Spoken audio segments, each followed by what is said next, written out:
Ben, merci beaucoup pour la belle invitation là, d'apporter la parole de Dieu.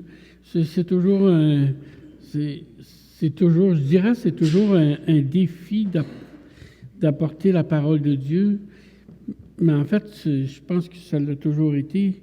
Mais et puis parce que j'y vois tellement un privilège, mais une responsabilité aussi d'être juste dans ce qu'on enseigne, puis tout ça. Fait que ça me fait plaisir de vous apporter la parole. J'ai médité dans Luc, au chapitre 1 et 2, et puis Ludovic qui va nous mettre les passages là, qu'on va lire ensemble tantôt. Et puis, ce que j'ai fait, c'est simplement, c'est que j'ai regardé le contexte de la naissance de Jésus, puis ce qui inclut aussi dans Luc aussi la naissance de Jean-Baptiste. Et puis, j'ai médité sur les prières qui ont été faites par Marie à l'annonce de sa grossesse, et puis par Zacharie quand il a appris dans son grand âge que lui et sa femme, il sera parent, et puis de Siméon aussi, quand les parents quand Marie et Joseph, quand les parents de Jésus l'ont amené au temple, quand Siméon a accueilli Jésus, puis la prophétesse Anne aussi. Et puis j'aimerais ça qu'on se penche ce matin sur ce qu'ils ont dit quand ils ont entendu parler de la naissance de Jésus. Alors, le premier passage qu'on va regarder ensemble, c'est dans Luc, au premier chapitre de Luc, les versets 46 à 55. Et puis, oui, merci beaucoup. Fait que je vais être obligé de lire un peu sur l'écran parce que c'est à partir de la Bible du Sommaire. Puis moi, j'ai pas ma Bible du Sommaire ce matin. Je ne pourrais pas le lire dans ma Bible.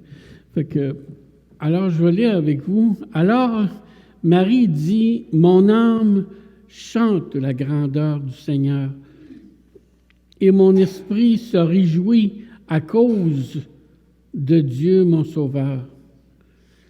Car il a bien voulu abaisser son regard sur son humble servante.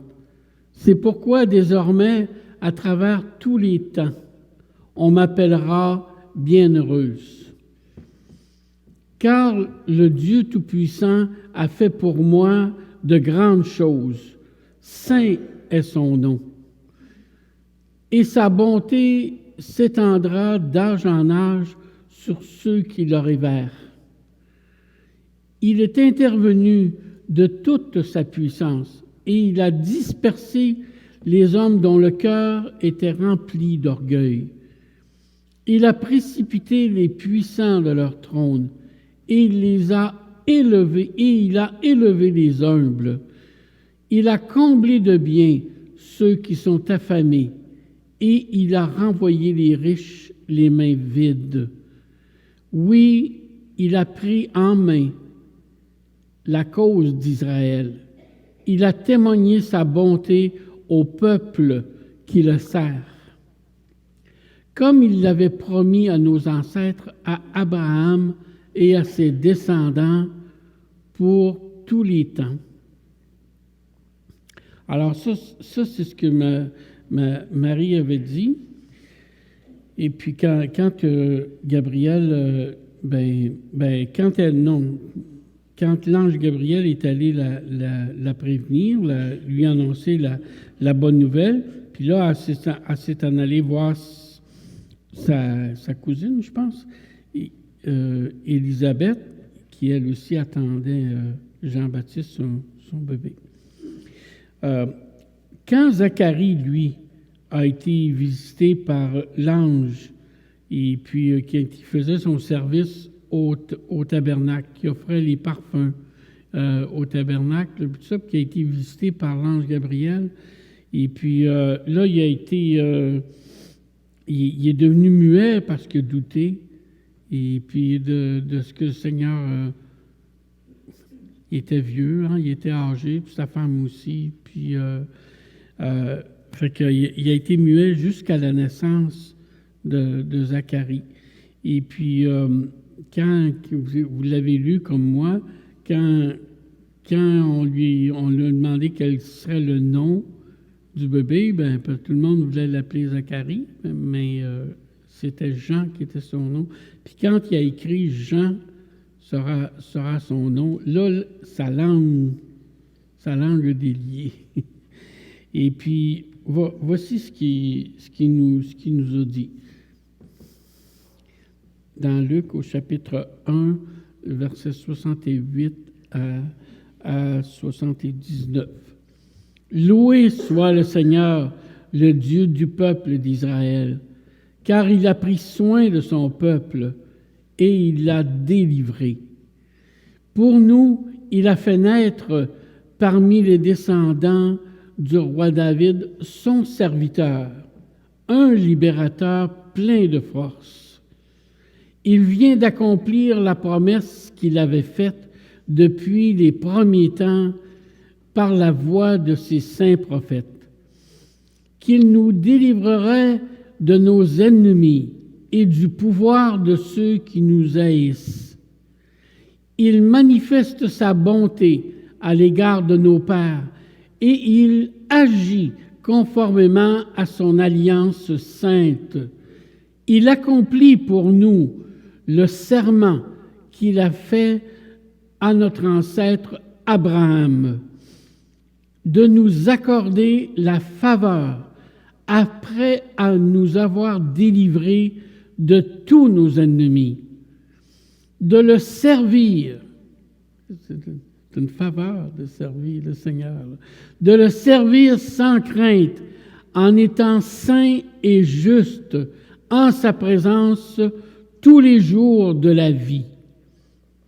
Et toi, petit enfant, tu seras appelé prophète du Très-Haut, car devant le Seigneur, tu marcheras en précurseur pour préparer sa route, en faisant savoir à son peuple que Dieu lui donne le salut et qu'il pardonne ses péchés.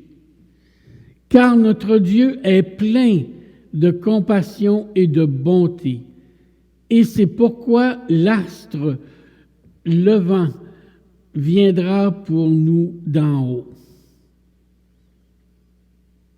pour éclairer tous ceux qui habitent dans les ténèbres et l'ombre de la mort, et pour guider nos pas sur la voie de la paix.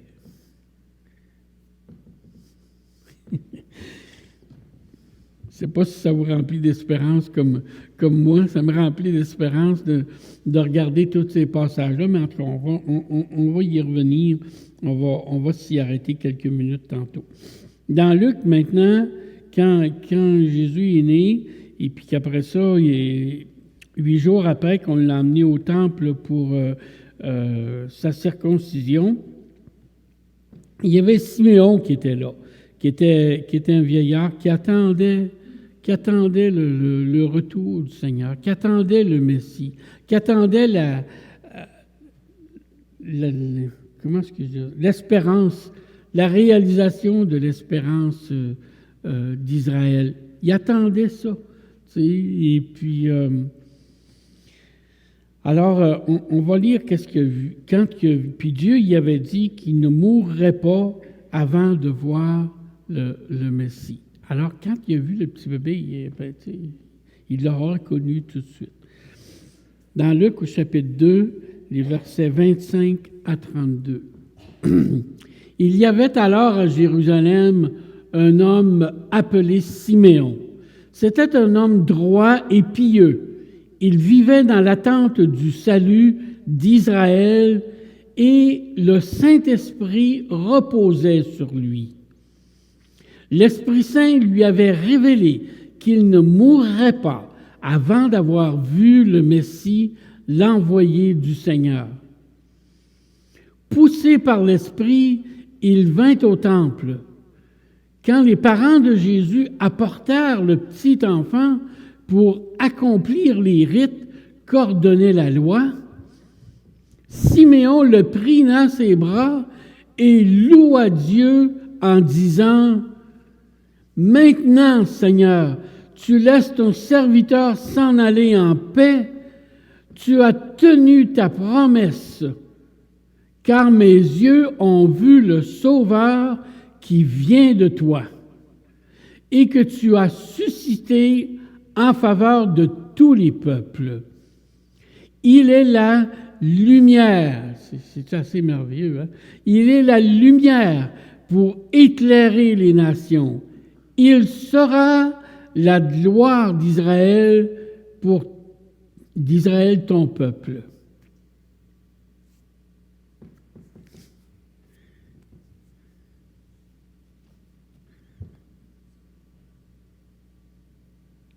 Aujourd'hui, là,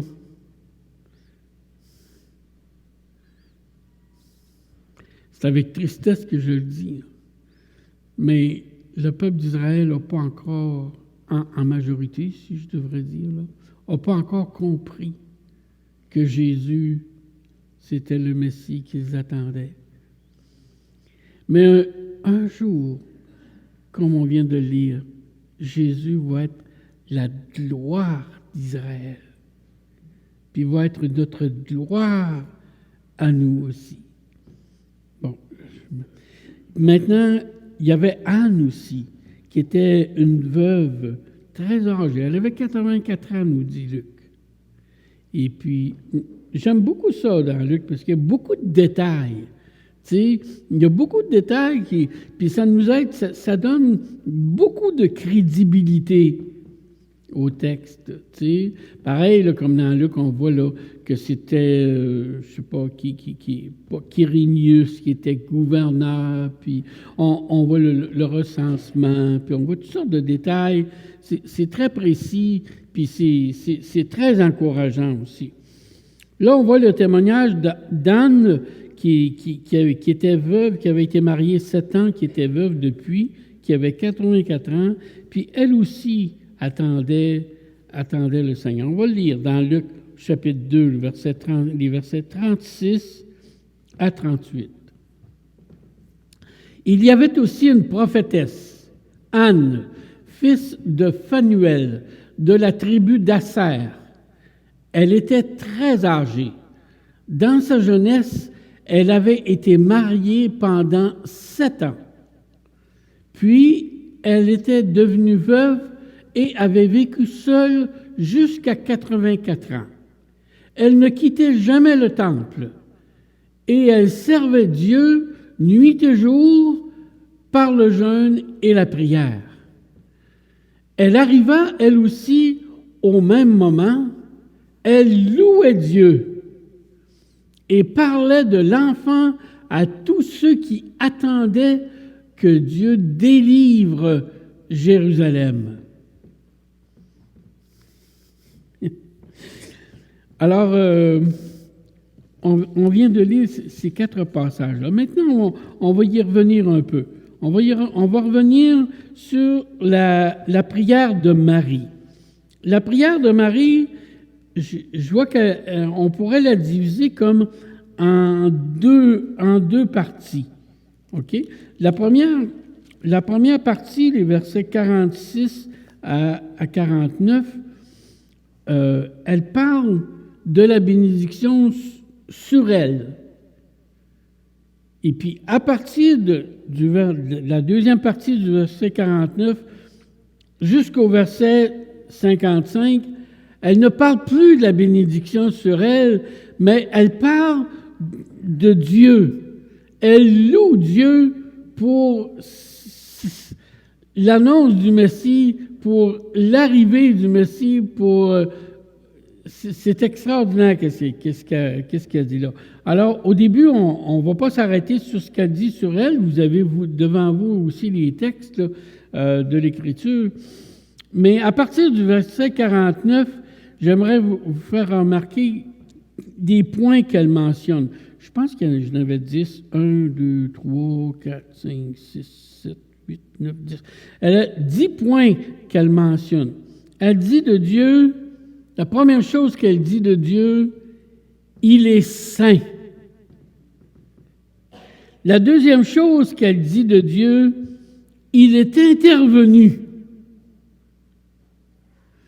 Alors, mettez ça, là, dans le coco, là. Hein? Entrez ça, là, bien creux dans le coco, là. Puis quand les choses deviennent difficiles aussi, méditez sur ces choses-là pour nourrir votre espérance, pour nourrir votre foi, pour vous encourager à marcher dans le Seigneur. Puis, tu sais, alors, lisez ces passages-là, puis méditez-le. Il est saint. Il est intervenu. Il a dispersé. Je pense que ça doit être les ennemis, là. Et puis, attendez un petit peu. Il a déployé la force de son bras. Il a dispersé ceux qui avaient dans le cœur des pensées orgueilleuses. Il a renversé les puissants de leur trône. Puis ce que j'aime aussi, là, quand je regarde ces lignes-là, là, ça a une portée prophétique. Marie, là, elle prophétise à ce moment-là. Quand il dit, là, qu'il a renversé les puissants de leur trône. Ce n'était pas encore le cas, là. Israël était toujours sous la domination des Romains. Il y avait toutes sortes de choses qui arrivaient, mais Marie, on dirait, elle avait une vision de ce que le Seigneur a fait et de ce qu'il va s'accomplir aussi. Il a renversé les puissants de leur trône. Il a élevé les humbles. Comme le Seigneur est proche de ceux qui le cherchent, de ceux qui l'aiment. Comme le Seigneur est sensible à ce que nous souffrons, à ce que nous passons des difficultés. C'est pas un Dieu qui est grand et qui règne puis qui est pas connecté avec notre réalité. Il est là près de nous. Il a élevé les humbles. Il a rassasié de bien les affamés. Il a renvoyé les riches avides. Pas que le Seigneur n'est pas content qu'il y en ait qui ait des biens, mais quand tu ramasses puis t'empiles puis que tu partages pas, ça plaît pas à Dieu. Ça plaît pas à Dieu. C'est pour ça qu'il a renvoyé à vide les vides. Il a secouru Israël, son serviteur, et il s'est souvenu de sa miséricorde, comme il l'avait dit à nos pères, comme il l'avait promis à nos pères. En tout cas, alors ces choses-là, vous pouvez les méditer. Puis quand il y a des moments difficiles dans la vie, de se remplir, de se rappeler de tout ce que le Seigneur a fait. La prière de Zacharie, c'est encore pareil. À partir du verset 68 dans le... C'est-tu chapitre 1 ou chapitre... Pardon? Chapitre 1. OK, oui. Et puis, Zacharie, moi j'ai trouvé ça tellement... Quand Zacharie, là... je vais regarder le contexte. Quand Marie a su qu'elle était enceinte, elle a appris aussi par le fait même qu'Élisabeth, sa cousine, était enceinte, puis qu'elle était dans son 6e mois. Alors, elle est partie. Elle est allée rejoindre sa cousine. Puis, la Bible nous dit qu'elle est restée là 3 mois. Bon. Fait que 6 plus 3. Fait que d'après moi, elle était là. La Bible, ça ne le dit pas clairement, mais d'après moi, était là quand Jean-Baptiste est né. Et puis, fait que c'est ça. Et puis, alors, Élisabeth aussi avait prophétisé aussi, elle savait aussi qu'est-ce que le Seigneur s'emmenait à travers le bébé de Marie, là, qui va être Jésus, qui est Jésus. Alors, quand Zacharie s'est ouvert la bouche pour qu'il ait pu parler, là aussi, il y a comme deux parties à sa prière. OK? Les versets 68, si je dirais, jusqu'au verset 75, puis après ça, les versets 76 au verset 79. Puis dans la première partie de sa prière, il n'a pas parlé de Jean-Baptiste. Il n'a pas remercié Dieu pour Jean-Baptiste qui s'en venait, pour le petit bébé qui attendait, qui espérait plus. Mais il s'est mis à louer Dieu, hein, pour le Sauveur qui s'en venait, pour le bébé que Marie avait dans son ventre. C'était sa préoccupation, puis il nous dit « Louez Dieu ». Louez Dieu. Il nous a suscité, il est venu, hein, là, je me promène dans deux versions, et c'est pour ça que j'ai un peu de difficulté. Je vais me faire mes notes sur la Bible du Sommaire. Louez Dieu, car il nous a ici. Il est venu. Il a délivré. Il a fait naître le Sauveur qui nous délivre, comme il l'avait annoncé. Il vient accomplir la promesse qu'il nous délivrerait. Il manifeste sa bonté. Il agit conformément à son alliance sainte. Il accomplit pour nous le serment de nous accorder la faveur après nous avoir délivrés, de le servir en étant saint et juste. Dans la méditation que vous allez pouvoir faire, écoutez, commence. Puis souvent, je me préparais des fois, on se dit, ben là, vous êtes comme moi aussi, vous voyez les événements qui se passent, c'est pas sans nous faire réfléchir.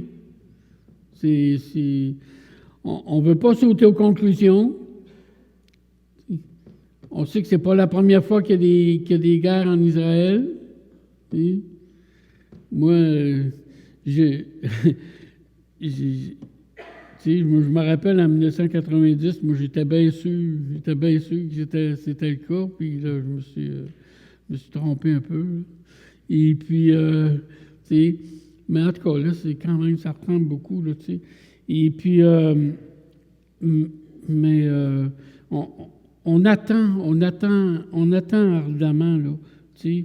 Mais, puis je me disais, mais là, Seigneur, ton retour est proche. Mais comment faire? Comment faire pour se préparer pour ton retour? Ben, c'est justement en étant saint, en se gardant du péché, en gardant une relation avec Dieu, et puis aussi en témoignant autour de nous autres, en priant. Il n'y a pas de secret, là. Tu sais, je veux dire, moi, je pense toujours à cette parabole-là du serviteur qui, heureux le maître qui va le trouver en train de servir quand il va arriver. Tu sais. On ne veut pas faire non plus comme la Bible nous disait que les Thessaloniciens faisaient, qui attendaient le retour du Seigneur, puis bon, ben, le Seigneur va s'en venir là. Fait que, tu sais, puis, je ne sais pas s'il y avait des chaises berceuses, en tout cas, nous autres, moi, j'aime bien ça. Et puis, Fait que non, il faut continuer à servir de tout notre cœur, à témoigner, à se consacrer, à vivre pour le Seigneur. Et puis, on va le voir, c'est ce que le Seigneur veut. Alors, Zacharie ne parle pas de son fils en lui-même, mais il parle de son attachement qu'il avait au Seigneur. Et puis, ça me touchait beaucoup. La prière de Siméon et de Anne, comme on l'a lu aussi, les deux, quand ils ont reconnu le Sauveur, qu'est-ce qu'ils ont fait? Ils ont exulté de joie. Ils ont explosé de joie. Siméon disait de Jésus qu'il était, écoutez bien là, il était le salut. Il était la lumière pour éclairer les nations. Il était la gloire, il sera la gloire d'Israël. Tandis que Anne, elle, disait que Jésus délivrerait Jérusalem. C'est-tu pas assez d'actualité, là? Je dis, on a tellement hâte de voir toutes ces choses-là qui arrivent. Alors, Siméon, il proclamait le salut. Il proclamait la lumière. Jésus va être cette lumière-là. Vous allez aujourd'hui vous parler de Jésus, c'est désastreux. Hein? Souvent, la façon, le contexte dans lequel on vit, que les gens sont tellement pas connectés avec le Seigneur. On a là des illuminés, mais plus qu'on apprend à le connaître, plus sa lumière brille. Puis, je me souviens aussi, quand on était plus jeune dans la foi, je le dis à ma honte, là, les gens nous voyaient et ils nous disaient, mais qu'est-ce que t'as, toi? T'es différent. Tu n'as même pas besoin de parler, là. Je dis, Moi, je suivais un cours de pâtisserie à un moment donné, puis j'avais pas parlé du Seigneur encore. Puis, on travaillait en équipe, puis le gars qui était à côté de moi, puis il me disait, il dit, t'es croyant, toi, hein? Ah, oui. Puis il avait juste vu une photo de ma femme, puis il dit, elle aussi est croyante. On remercie le Seigneur, justement, de mettre cette lumière-là dans nos cœurs, d'être l'espérance pour les gens qui nous entourent. Puis les anges aussi, quand ils ont annoncé, ils exultaient de joie. Les bergers aussi, ils exultaient de joie. Alors, je me suis posé quelques questions. Que nous enseignent ces prières et ces témoignages de Jésus? Marie, Zacharie, Siméon, Anne, même les anges et les bergers, comme je viens de vous le dire, ont exulté de joie à l'annonce de l'arrivée du Messie, du Sauveur. C'est l'expression, ces prières-là, c'est l'expression d'une profonde relation intime avec Dieu. Et vous les lisez, là, ces prières-là, vous les méditez, là, puis tu vois là, que ces gens-là étaient vraiment en communion, très attachés dans leur relation avec le Seigneur. C'est pas une religion qui faisait. On dit souvent dans notre milieu, c'est pas une religion qu'on fait, c'est une relation avec le Seigneur qu'on a. Mais vous dites que des bouts me demandent si on n'est pas en train de devenir pas mal religieux. T'sais? Fait que c'est ça, c'est d'avoir une vraie relation avec le Seigneur, une relation d'amour avec le Seigneur. T'sais? C'est une exaltation de joie, une intimité avec le Seigneur. Et il y a même une place qui dit, il dit, grâce aux entrailles de la miséricorde. Ça c'est Zacharie qui dit ça. Regardez, il dit, afin de donner à son peuple la connaissance du salut par le pardon de ses péchés, grâce aux entrailles de la miséricorde de notre Dieu. Tu sais, il parle, tu vois qu'il est proche du Seigneur, qui est attaché au Seigneur, puis il en est rendu même à parler il connaît Dieu tellement là, qu'il comprend. Dieu, là, notre salut, vous allez me comprendre, là, ça y pogne des tripes. Comprenez-vous? Notre salut, c'est à ce point-là pour lui. T'sais, il nous aime à ce point-là, le Seigneur. Alors, qu'y a-t-il dans le cœur de Marie, de Zacharie, de Siméon, d'Anne? Un amour profond envers Dieu.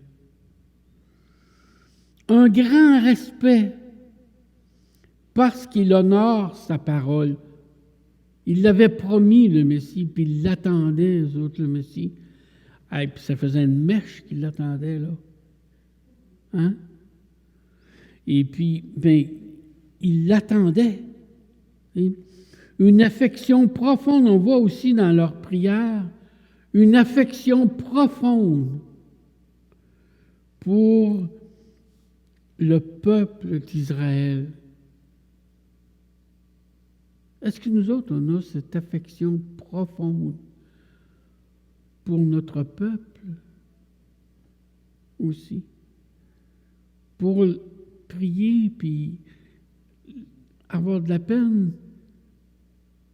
sentir la détresse, pour vouloir vraiment le salut.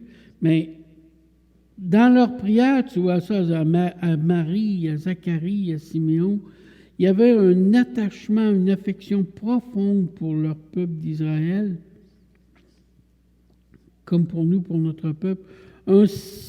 Aussi dans cette prière-là, mais dans ces prières-là, j'y vois un sentiment, une certitude de sécurité. C'est un petit peu comme un enfant qui attend ses parents. Papa, il a dit qu'il reviendra. Il va venir. Et voilà. Pas de question. Il l'a dit. Tu sais? Fait qu'un sentiment, le Seigneur aussi, il ne faut pas se laisser désemparer.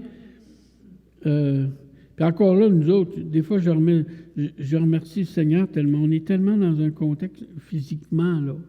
Tu sais, ben, il y a peut-être ici des gens qui sont peut-être moins à l'aise, mais on est tellement bien, là. On est en paix. Tu sais, on n'a pas de guerre, là. On n'a pas des bombes qui nous tombent sur la tête, là. Tu sais, je veux dire, on n'est pas obligé de faire de la queue pendant des heures pour avoir de l'eau, pour avoir des...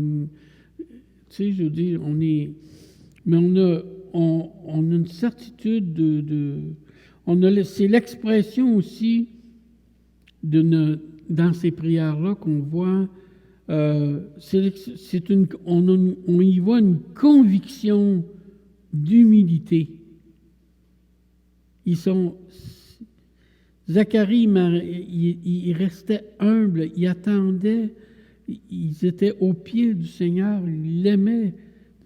D'une persévérance, d'une foi j'ai marqué ça, d'une foi aveugle. C'est une foi totale. Tu sais, hein, la foi est la démonstration des choses qu'on ne voit pas. Hein? C'est ça, tu sais, c'est ça. L'arrivée du Messie signifie pour eux la délivrance, le salut, la lumière. Ces prières qu'on voit ici, qu'on vient de lire ensemble, sont la réponse à une bénédiction si longtemps attendue. Enfin, tu sais. à une espérance. Ces prières, elles sont comme un oasis dans le désert. La venue du Seigneur pour eux autres. Hein? Un soupir de soulagement. C'est une réponse à une aspiration qu'ils attendaient, puis soyons comme eux, là. Une aspiration assumée, comprise, comblée, à une relation d'amour partagée. C'est ça qu'on voit à travers toutes ces lignes-là dans Zacharie, pas dans Zacharie, mais la prière de Zacharie, la prière de Marie, la prière de Siméon, la prière d'Anne. C'est une réponse à une aspiration pour eux, à une relation d'amour qu'ils partageaient, un sentiment profond de délivrance, d'exaucement. Alors, cette espérance aussi, avant d'en arriver un peu à ma conclusion, cette espérance aussi, elle n'est pas seulement intellectuelle, elle est indissociable, indivisible du cœur. Alors, faisons-en, est-ce que je peux dire ça? Faisons-en, oui, une application dans nos vies de ces prières-là de Zacharie, de Marie, de Siméon, d'Anne. 2 fois au moins, Gabriel a été envoyé, je dis au moins parce qu'on pourrait étudier, à 2 reprises pour annoncer le message de Dieu, puis après à la naissance. Et puis, bien, pour annoncer la première venue du Seigneur. Mais nous, oui, on a 2 venues à annoncer, là. Celle qui le Seigneur est venu, qui est né comme notre Sauveur, qui est né comme notre Seigneur. Mais on a celle aussi de son retour à annoncer. Nous autres aussi, là, comme les anges sont allés annoncer que Jésus arrivait, que le Sauveur arrivait, que le Messie arrivait, nous aussi, on peut annoncer que le Messie va revenir, là, tu sais. Et puis, alors, je prends tout le temps, c'est un peu cette illustration-là. On était dans une réunion de prière, là, à Alma, là, puis avant de commencer, puis tout ça. Puis avec Gaétan, un frère, il attendait l'électricien, tu sais, pour venir faire une réparation, puis tout ça. Puis à chaque auto qui arrivait dans le cours, puis tout ça, il regardait. Ah non, c'est pas lui. Ah non, c'est pas lui. Ah non, c'est... Il l'attendait d'une façon fébrile. Tu sais? Mais nous autres aussi, est-ce qu'on l'attend, le Seigneur, là? Tu sais? Ah non, t'es pas encore en train de nous parler de ça. Tu sais, je dis, puis tout ça. Mais oui, il faut l'attendre d'une façon fébrile, le Seigneur. Puis, alors, c'est ça, dans nos propres vies. Nous autres aussi, à la voix d'un archange, le son de la trompette va sonner. Alors, comment est-ce qu'on le prépare? Mais comment est-ce qu'on le prépare? Comment est-ce qu'on nous prépare? Comment nous nous préparons? Par nos témoignages, par nos vies consacrées, ça je vous l'ai dit tantôt, par la prière, puis même quelque chose qui n'est pas si populaire, par le jeûne aussi. Tu sais, chercher... puis moi, j'étais pour dire j'ai des croûtes à manger, mais c'est justement le contraire. Le jeûne. Alors, que ces prières nous permettent d'approfondir notre propre vie, notre propre relation.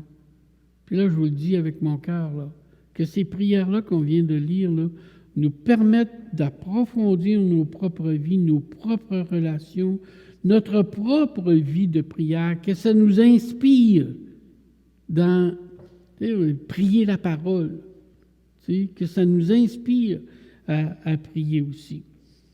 2 derniers passages, et on va terminer là-dessus. Dans Hébreux, au chapitre 24, et puis le verset 25, je ne sais pas si mon partenaire Ludovic, merci. Et veillons les uns sur les autres pour nous encourager mutuellement à l'amour et à la pratique du bien. Ne prenons pas comme certains l'habitude de délaisser nos réunions. Au contraire, encourageons-nous mutuellement, et cela d'autant plus que vous voyez s'approcher le jour du Seigneur. Alors, quelle belle exhortation pour nous préparer pour le retour du Seigneur. Puis, attendez de voir 2 Pierre. Vous allez voir que c'est encore plus percutant. Là. C'est 2 Pierre, chapitre 11 à 15, verset 11 à 15. « Puisque tout l'univers doit ainsi se désagréger, quelle vie sainte vous devez mener et combien vous devez être attachés à Dieu, en attendant que vienne le jour de Dieu. » Voyez-vous comment c'est central, dans le cœur, pas juste dans la pensée, dans le cœur aussi. En attendant que vienne le jour de Dieu et en attendant sa venue. Moi, ça me fait capoter, ça, ce verset-là. On peut hâter la venue du Seigneur. Hey. Mais c'est ça qui est écrit, là. À moins que je le comprenne mal. Mais en attendant que vienne le jour du Seigneur, en hâtant sa venue. On dit tout le temps ça, là, quand le dernier va rentrer, bien là, le Seigneur va pouvoir venir. On va le chercher, le dernier, là. Hein? Fait que ce jour-là, le ciel est le ciel en feu. Ce jour-là, le ciel en feu se désagrégera et les astres embrasés fondront. Et il ne va pas faire beau. Mais nous attendons, comme Dieu l'a promis, un nouveau ciel et une nouvelle terre où la justice habitera. C'est pourquoi, mes chers amis, dans cette attente, faites tous vos efforts pour que Dieu vous trouve en train de servir, pas endormi, mais vous trouve pur et irréprochable à ses yeux, dans la paix qu'il donne. Comprenez bien que la patience du Seigneur est le salut des hommes. Paul, notre frère bien-aimé, vous l'a aussi écrit avec la sagesse que Dieu lui a donnée. Alors, sur ces versets-là, pas cette exhortation-là, mais cet encouragement-là, qu'on attende le retour du Seigneur, qu'on médite les belles prières qu'on a lues ce matin, puis, je vous souhaite un joyeux Noël. Est-ce qu'on va terminer par un mot de prière? Tu viens-tu? OK, c'est bon. Alors, Seigneur, je te remercie pour ces belles paroles d'encouragement qu'on a lues ce matin, ces belles paroles que tu avais mises dans le cœur de Zacharie, de Marie, de Siméon, puis de Anne. Et puis, je te remercie aussi pour toute cette joie que les anges aussi avaient. Ils louaient Dieu, ils chantaient. Puis donne-nous aussi de vivre dans cette joie-là face à ton retour. Et puis, que ton beau nom soit loué, Seigneur. Amen. Amen.